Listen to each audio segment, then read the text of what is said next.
sa mga bagong mas mga pagbabago sa kanyang naibang bayan. Iba't ibang tawa ng ang kanyang nakita sa kasalakuhan. Galing ba ngay, dala pa rin niya bigat sa kanyang dibdib. Parang malalandi yung mga Aking mga panahon, kahit ko may pakilala sa inyo si Ginoong Cristosto Coibar, nakapagtapos ng pag-aaral sa Europa. At ngayon, nagbabalik para sa ang pagtitipong ito.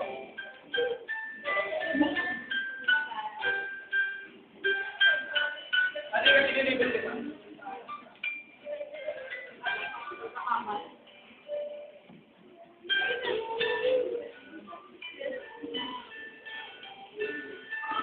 Naway ma-enjoy ko, Martin. Naway mo siya at hindi natin yung gino'n, di ba?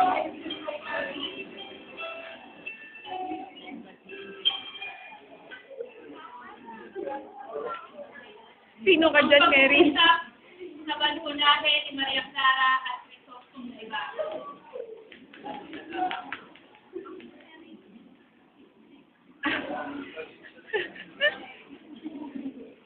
Ang romansa sa Balconaje. Uy!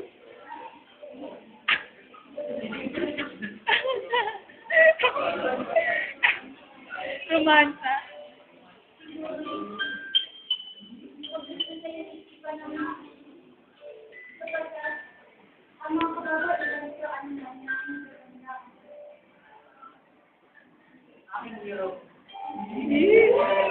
Yakapin mo naman.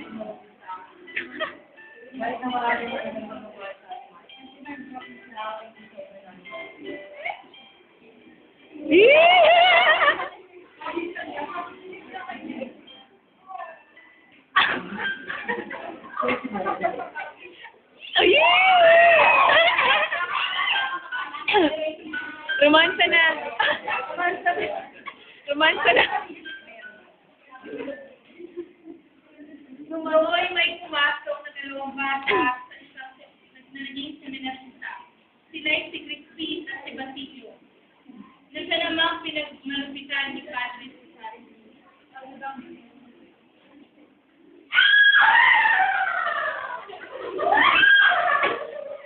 Wow, nice. Hindi ka na anak ko!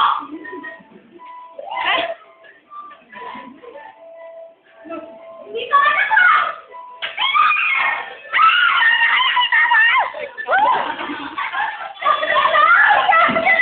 Yari ka sa akin mamaya!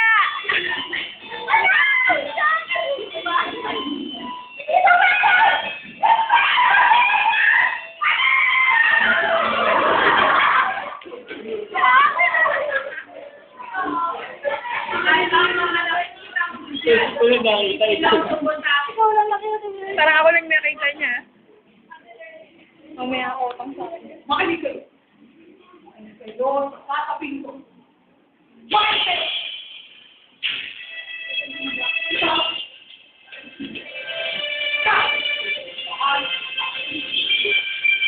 Bakit yung mga tao mga pala? Ayaw din ang Polo. Lugar ng mga makasalanan. Ako, ito. Hindi pa huwag ang lahat. May panahon pa kayo para babala ako. Ikaw! Babala ako kayo.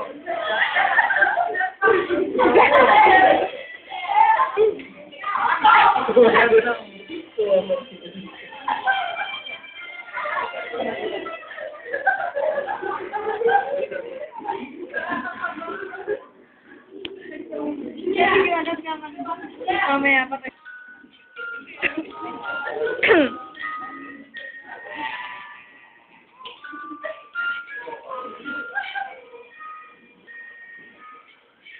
Subo mo, Mary. Totoo. Kinakain niya. Mary. Ano tinulat?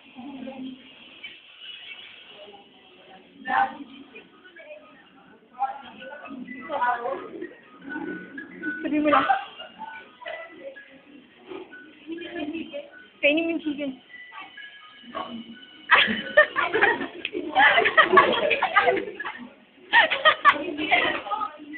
Kainin mo yung chicken. Isang araw pa eh. Para? Kahit may nagigwero din kay Kigan. Pagkakamal. Paano mo na naman kung wala ka na? Hindi ako ka nang nawala at hindi mo na nawala.